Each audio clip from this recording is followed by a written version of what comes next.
From New Hampshire, Mr. Guinta is recognized for 5 minutes. Thank you, Mr. Chairman. I also like to thank the panel for the discussion today of these legislative initiatives. I've got two areas of focus, one very quickly on H.R. 2987 for Mr. Ireland.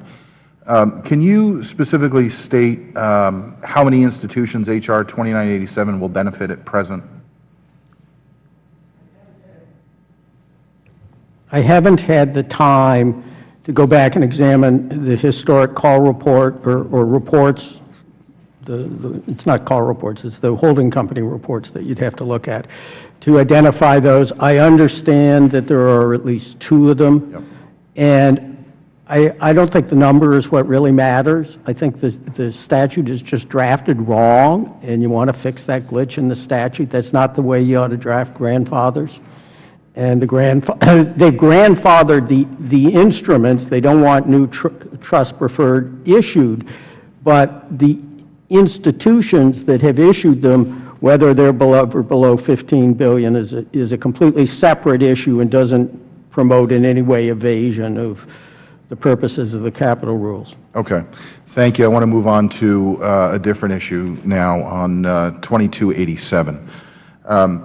The NCUA operates independent of the Congressional appropriations process. Their annual budget, operating budget, is used to carry out a list of duties such as examination and supervisory authority.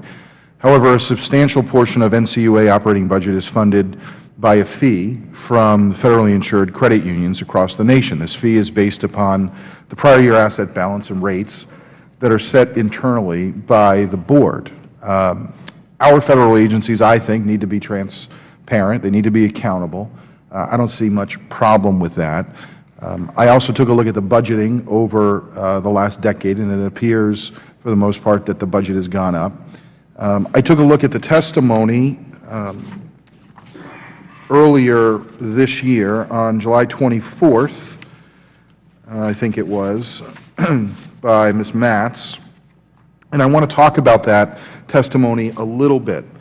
And I want to talk to Mr. Stanley about this.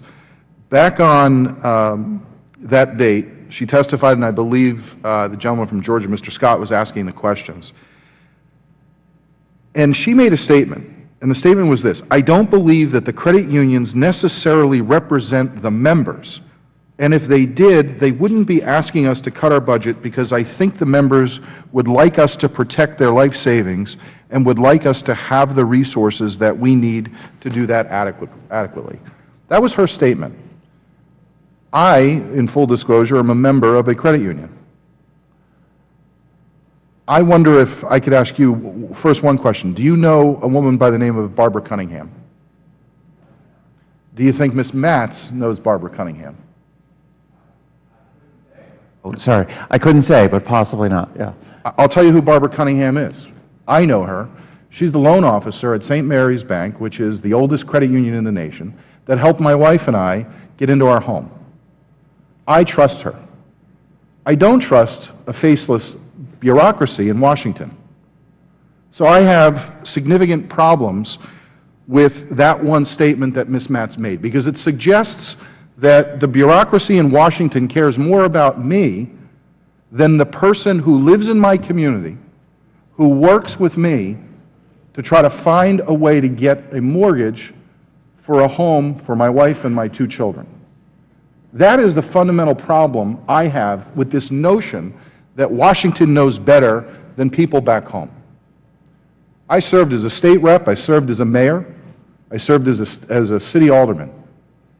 I've known the people that I do business with for years, and I have a relationship with them. That is the fundamental obligation and responsibility I think people feel when they, as customers, go into a credit union and have that direct relationship with. So when your statement earlier suggested that the transparency is not necessary, I find that hard to believe would be problematic in order for NCUA to do their job. I think they can do their job. They can show the public how they're spending their money, and the consumer also can have a relationship and a good one with their credit union. So unfortunately, my time has expired, and I can't get your response, but I'll send you a written letter and ask for your response, because I do want to give you the opportunity to respond. And Absolutely. Thank you. I thank the gentleman.